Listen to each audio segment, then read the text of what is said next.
This is Eagle Owl, and today I will be talking about the new signee, Tyler Hall. Also, Eagles still have interest in Justin Simmons. And lastly, Saquon Barkley cooked them Giants. But let's get straight into it. All right, so before we get straight into the topics, I don't know why I keep mentioning this, but Howie Roseman is a straight up wizard. I mean, my God, this dude know how to work the cap. So Landon Dickerson cap hits were released on his new contract. So this year it's only 5.9 million against the cap. 2025 6.6, 2026 10.5. On your screen, I know you see 33.7 and 38 million. And you would say, hey, those some high cap hits on the back end, but those are quote unquote dummy years. So those cap hits will never hit at that time. But look at the first 3 years. Ridiculous. Ridiculous. We're talking about a guy we just paid about 20 plus million a year, and the cap hits for the next three are insane. Not sure how they're gonna work out those dummy years, but man, I'm telling you, Howie know what he's doing. All right. So that's nothing new. Howie Roseman is a straight up wizard, man. He know how to work the cap. All right, so let's talk about a new signee, Tyler Hall. The other new signees I didn't really talk about. I didn't talk about the nose tackle we got. I know I talked about Oren Burks a little bit because he is a linebacker with high potential. No offense to the nose tackle. Comes off more like a possible camp body. Hopefully he can make the team. People really call him the opposite of Jordan Davis. You know how we say Jordan Davis is an athletic freak. Look at the other guy. He's a bit slower. You can consider him like one of those run stuffer type goal line stopper dudes. But I didn't really talk about him. But the Tyler Hall guy, I really want to talk about because I seen the sign in and I know he came from the Raiders. My thing is, before I look at anything, I look at the fans' reactions. How did the Raiders react to him signing to another team? They wished him best of luck. He was a solid depth piece. Anytime he came in, he was really, really solid when his number was called, but never really got the opportunity to like start. But he was really, really good. I'm like, okay, that's good to hear. I don't see any bashing. I don't see any thank God he's gone. But I start looking at the numbers, and shout out to Nick Waters, a really good content creator, Eagles content creator who breaks down film. And these are the numbers he found on him. All right, so according to Nick Waters, haven't had the chance to watch any film on him yet, but Tyler Hall's numbers and limited snaps are impressive. Among 50 corners with 200 coverage snaps in the slot the past 2 seasons. Completion percentage, eighth. That's really good. Yards slash targeted, first. Really good. Passer rating, ninth. Really good. Force incompletions, second. Really good. Percentage of 15 plus yards plays, first. Really good. And haven't missed any tackles, which we really need. This guy is good. This guy is a solid depth piece. He's not just a camp body or maybe he makes the team. He's a solid backup or a solid potential starter who can compete whoever we put right there. I mean, what do we do with Isaiah Rodgers? Are we going to put him on the outside? Are we going to put him in a slot corner position? If he in a slot corner position, I believe that's an Isaiah Rodgers lock. But if Isaiah Rodgers, miss a game or two or need to take a breather, you don't have to worry about like, oh man, my backup slot corner sucks. So um, yeah, something like that. Whereas though, remember how our team last year, we really had no strong depth piece, and then we had to sign this guy and that guy, this guy. This guy will come into OTAs, training camp, this and that. But this is one of those sneaky good signings.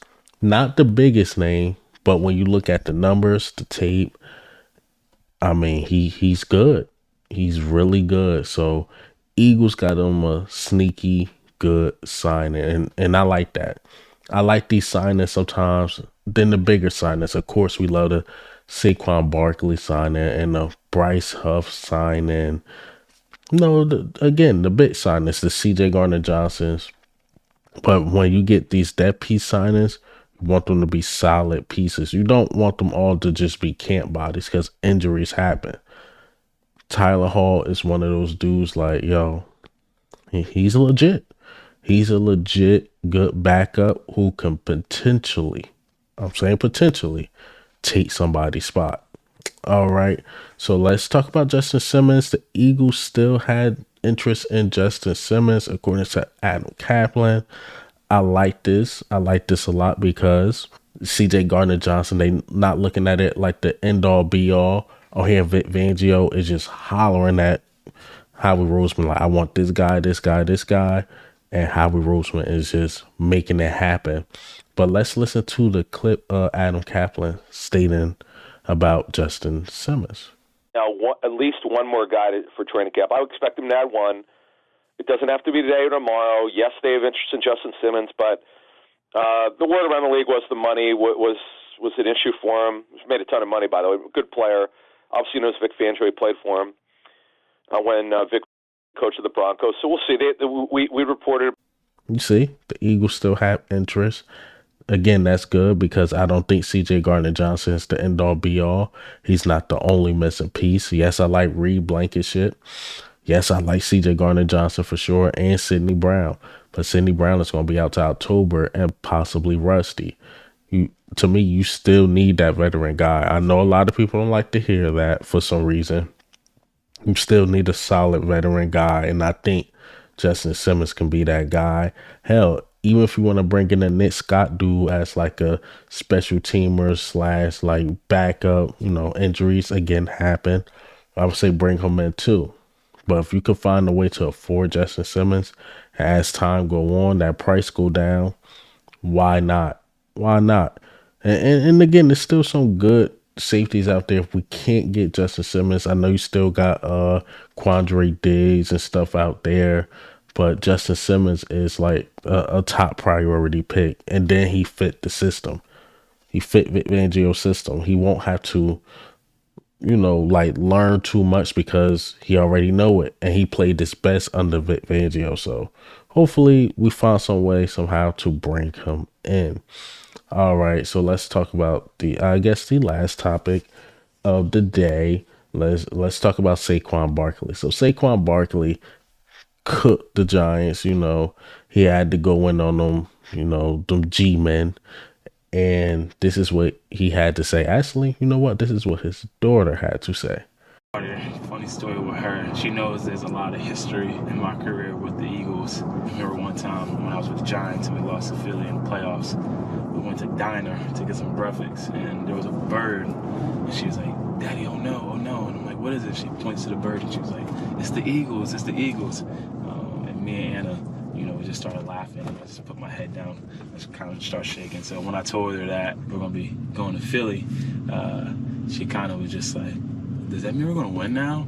And I just started smiling again. And I was like, hopefully we can win some more games here. You see, that little quote got them upset, Giants fans and their feelings. And I seen some where radio hosts is coming at the fans, which is, it's suspected of the Giants, Saquon Barkley is happy where he at. I'm seeing things like he's going to regret going to the Eagles. Shoot, why would he regret? He has a chance to go to the Super Bowl. What if he go to the Super Bowl and really win it? You think he gonna regret going to the Eagles? He gonna like, man, I wish they drafted me in the first place. I'm just saying, man, keep cooking them Giants, Saquon Barkley. They in their feelings. It is what it is. They didn't want to sign you. And anytime your contract came up, they absolutely disrespected you. You was the best player on the team. Even when they made it to the playoffs and won one game, you were the guy. It wasn't Daniel Jones. They decided to pay Daniel Jones, a guy they about to get rid of now.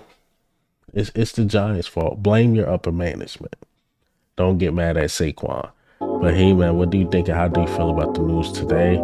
Tyler Hall, Howie Roseman, Justin Simmons. But this is Evil Al, man.